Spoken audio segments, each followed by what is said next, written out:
Doing a daily Bible devotional has been the best thing that I've done for myself. My time in the Old Testament only proves to me again and again and again that the heart of man is deceitfully wicked above all things. When I'm reading the New Testament, I read it within the context of when Jesus said, "Love the Lord your God with all your heart, soul, and mind, and love your neighbor as yourself." Everything in the New Testament is just an expansion of one of those two thoughts. Those are the two lenses I look through when I'm reading the Old or the New Testament. So get a cup of coffee, sit back, and join me as I think with my mouth open. Greetings and salutations. Welcome to another episode of Coffee, the Bible, and Paige. I am Paige, your caffeine-imbued host. Here's my caffeine. You know the drill. In the beginning, coffee, and lo, it was very good. Today's flavor of choice is Dunkin' Donuts caramel something or other with some creamer and just a teeny weeny bit of sugar. It's a proper taste of fall here in Georgia.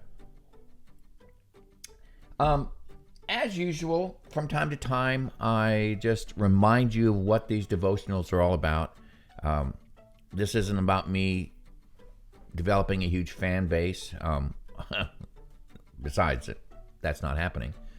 It's also not about me wanting to show off any theological knowledge I have because, well, I'm not a theologian.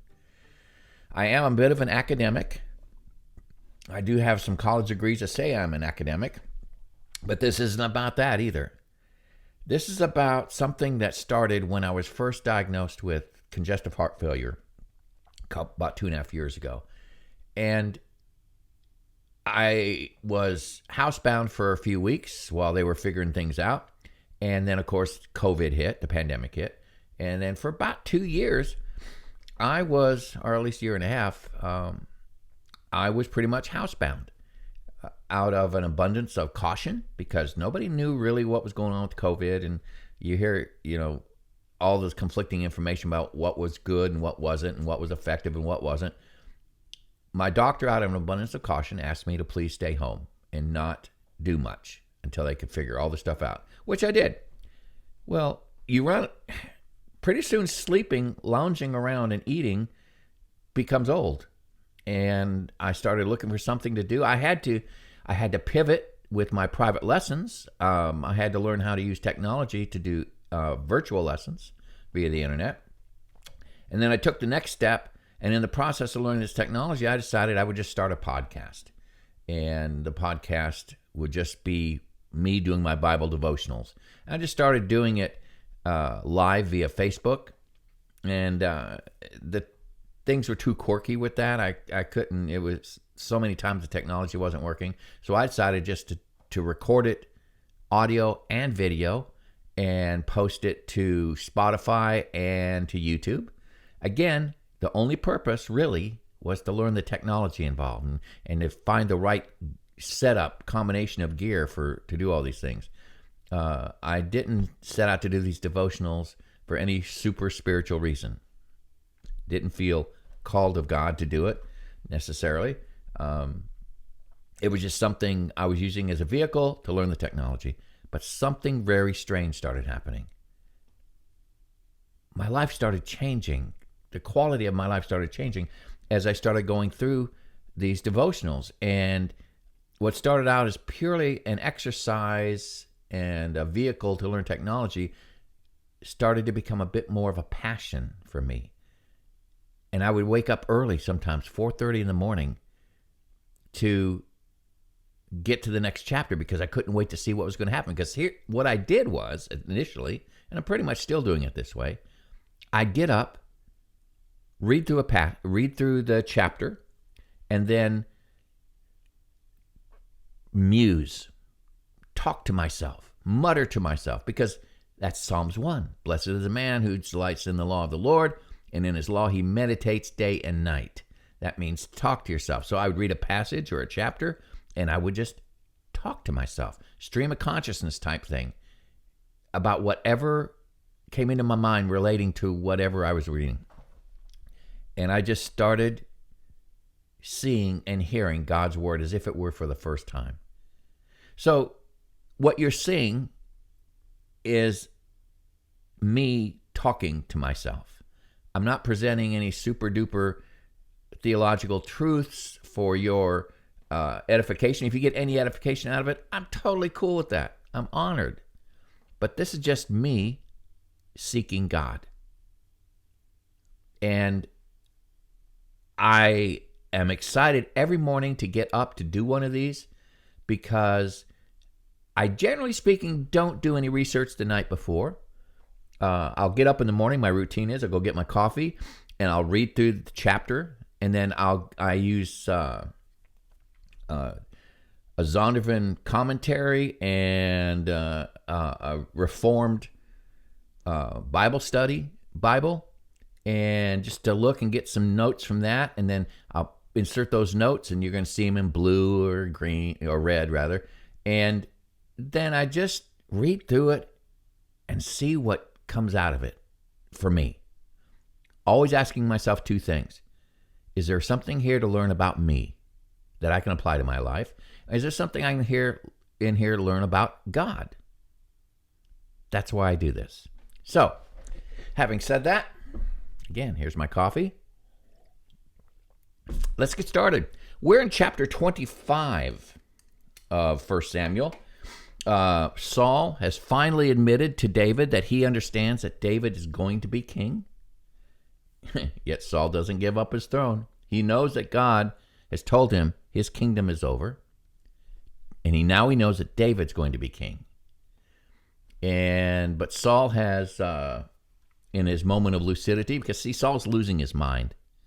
He has bouts of insanity that endanger the people around him, even his son. He's thrown spears at his son, as well as David. And David's on the run, but Saul recognizes David's going to be king. Saul withdraws, but David is still cautious. All right, so let's take a look at this. Chapter 25. Now, Samuel died, and all Israel assembled and mourned for him, and they buried him at his home in Ramah. Then David moved down into the desert of Paran. All right, Samuel is the last of the judges. This is the end of an era.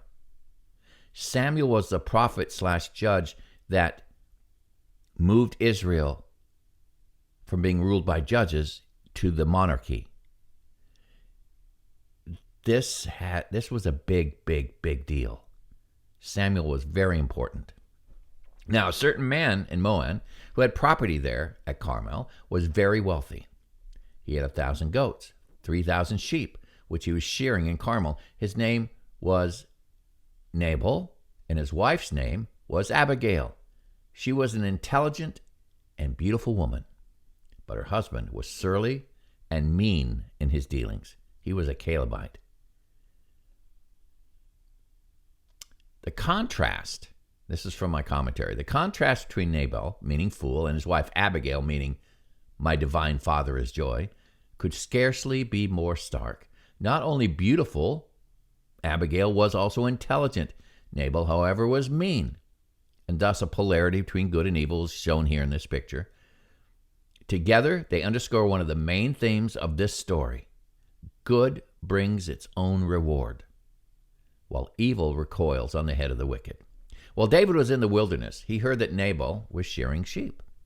So he sent 10 young men and said to them, "Go up to Nabal at Carmel and greet him in my name. Say to him, 'Long life to you, good health to you and your household, and good health to all that is yours. Now, I hear that it's sheep shearing time. When your shepherds were with us, we did not mistreat them, and the whole time they were at Carmel, nothing of theirs was missing.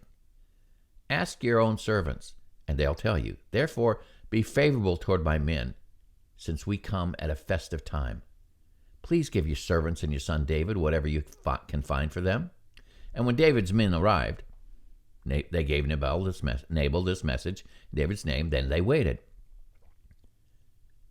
Nabal answered David's servants, 'Who is this David? Who is this son of Jesse? Many servants are breaking away from their masters these days. Why should I take my bread and water and the meat I have slaughtered for my shearers and give it to men coming from who knows where? You know, I was kind of curious why this response. It says, yes, he was surly and mean. I get that. But is it possible that he actually knew who David was? I'm sure that rumors were going all over the countryside about David running from Saul, but I'm wondering if his knowledge goes even deeper than that. Here's something from the commentary, which was interesting to me.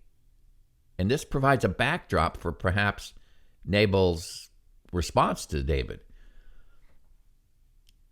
The beautiful, and I'm reading from the commentary, the beautiful and intelligent Abigail, though mismatched with Nabal, is a perfect match for David, whose commendable qualities complement hers.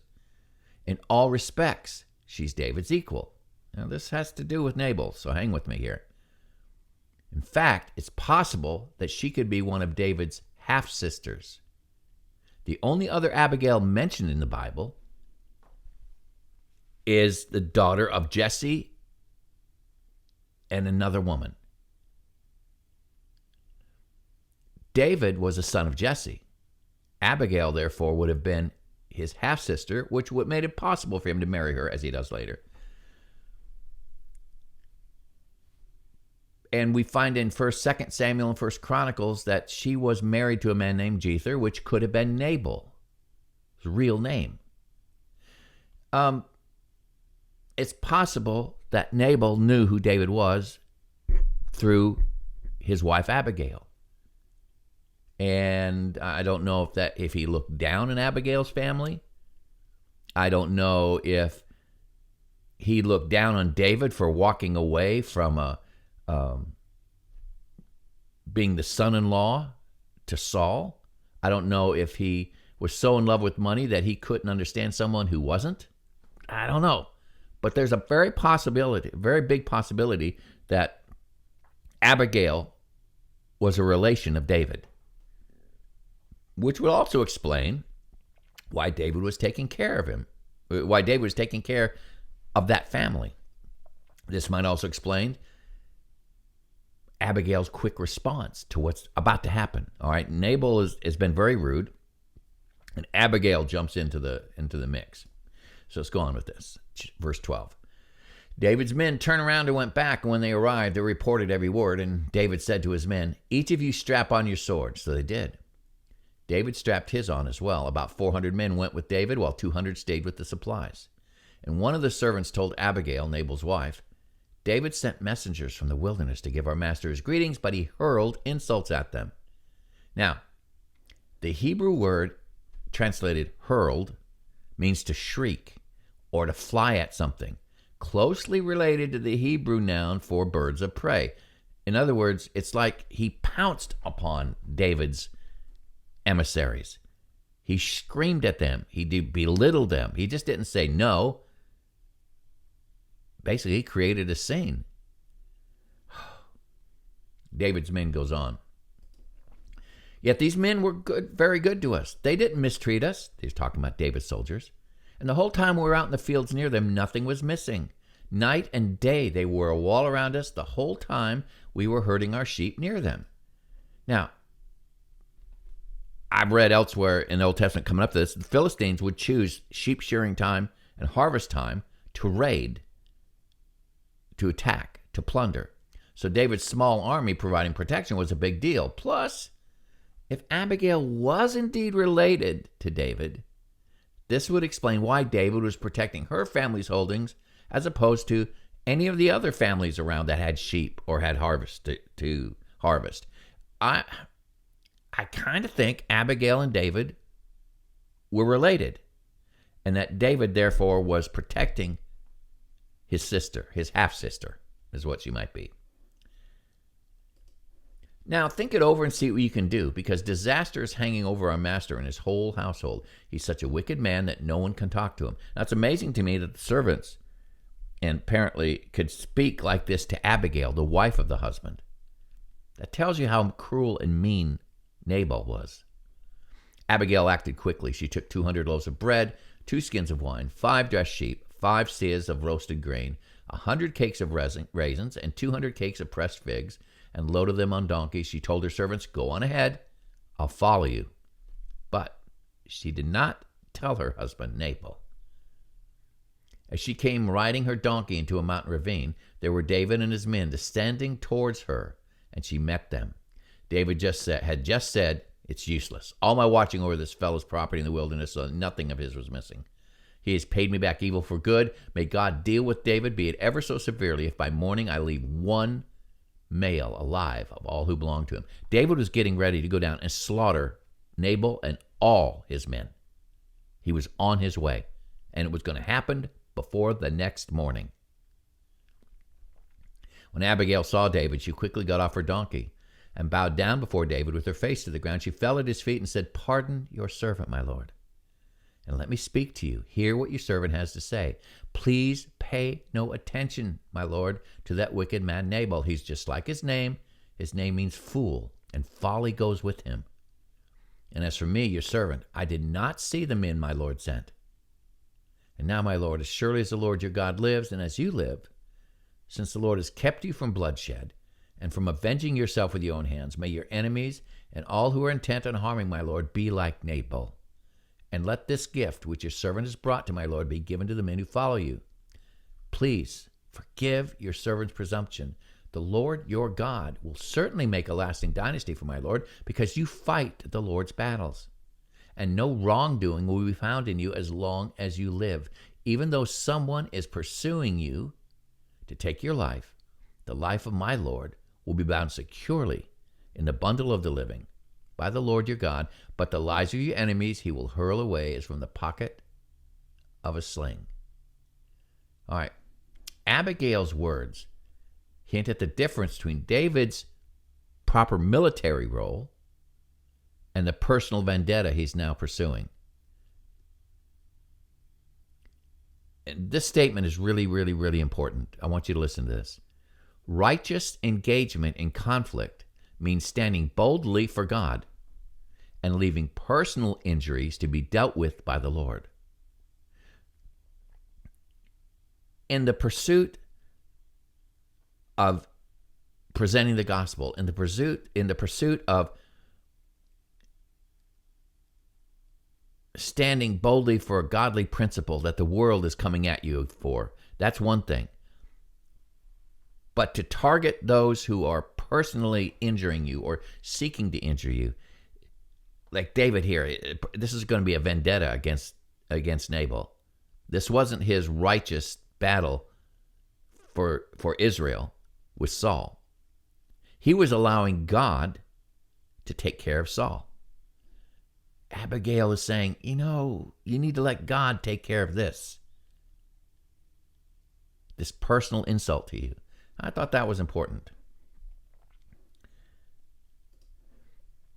When the Lord has fulfilled for my Lord every good thing he promised concerning him and has appointed him ruler over Israel, my Lord will not have on his conscience a staggering burden of needless bloodshed or of having avenged himself. And when the Lord your God has brought my Lord success, remember your servant.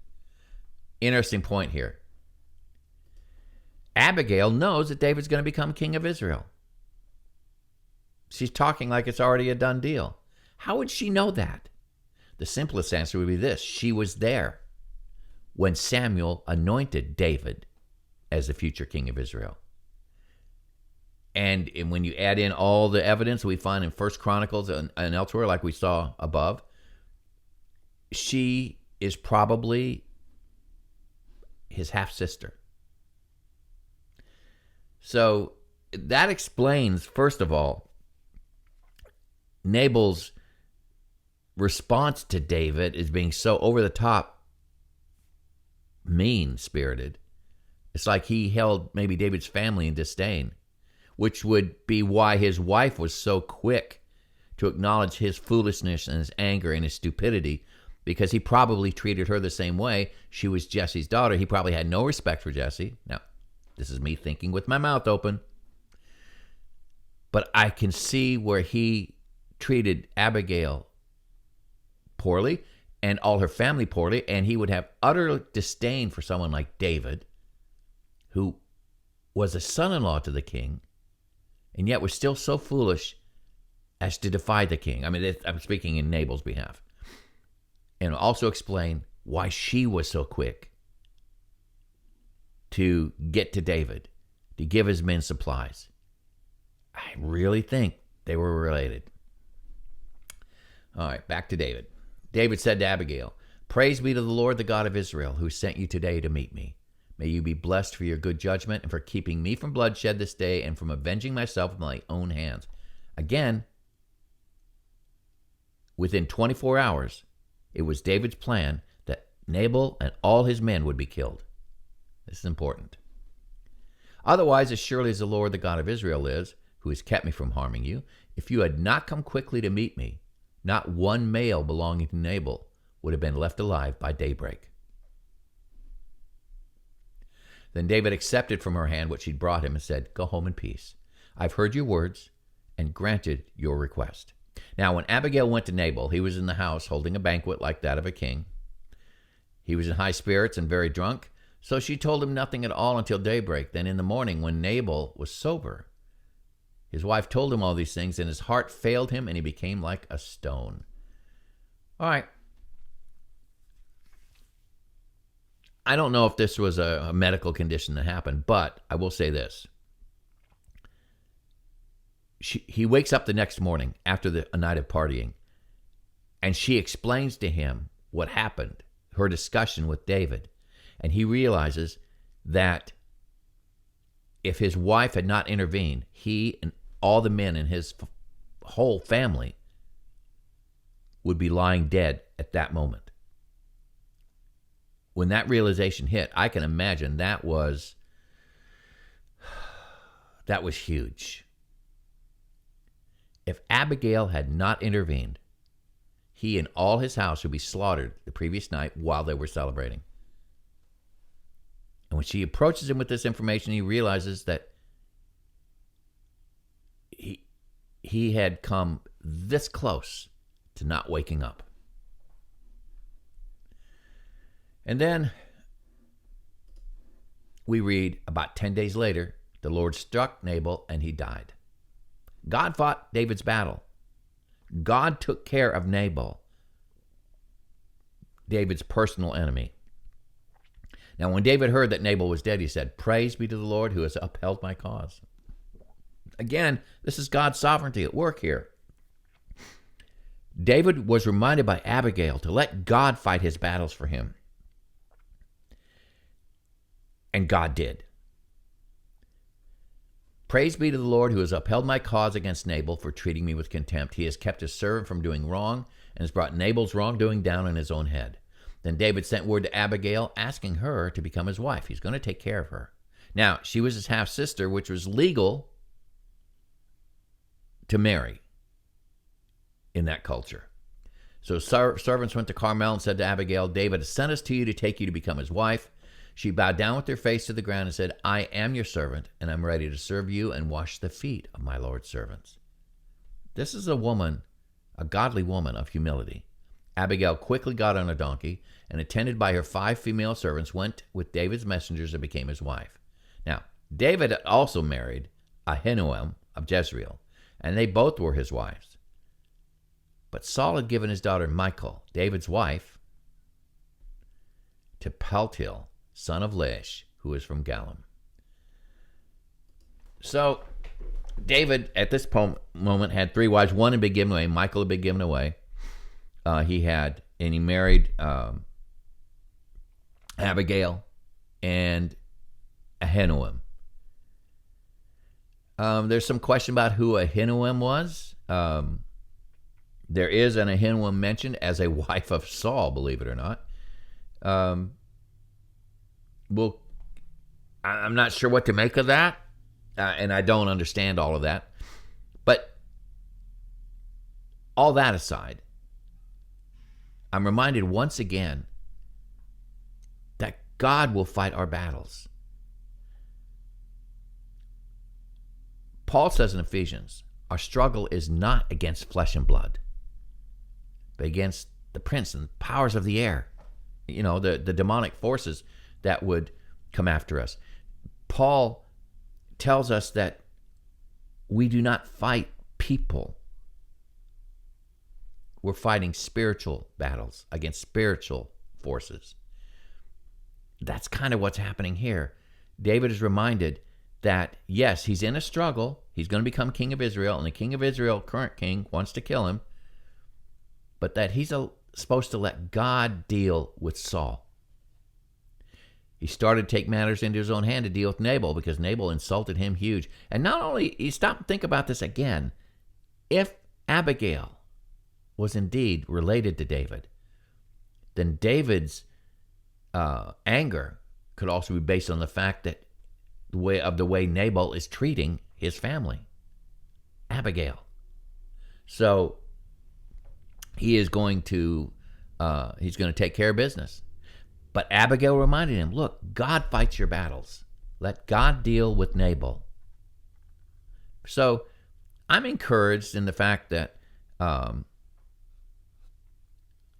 I'm, in my life as a Christian, I'm called to be bold on behalf of God, speaking God's words, doing my best to live my life the way God would have me live it. But I am not to pursue battling individuals and other personalities. My battle is not against flesh and blood. Speak the word of God, live the word of God, and let the chips fall where they may. If there's repercussion back towards me, realize that is coming from the enemy of my soul and not that person. And not to avenge myself personally. Let God fight my battles. I'm pretty sure that's what God wants me to think about as I'm reading this part of David's story. So anyway, that's a good place to stop.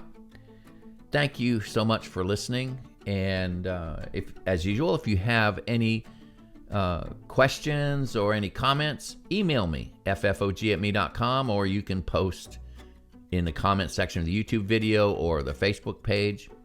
Until next time, this is Paige. Here's my coffee. Lo, it's still very good.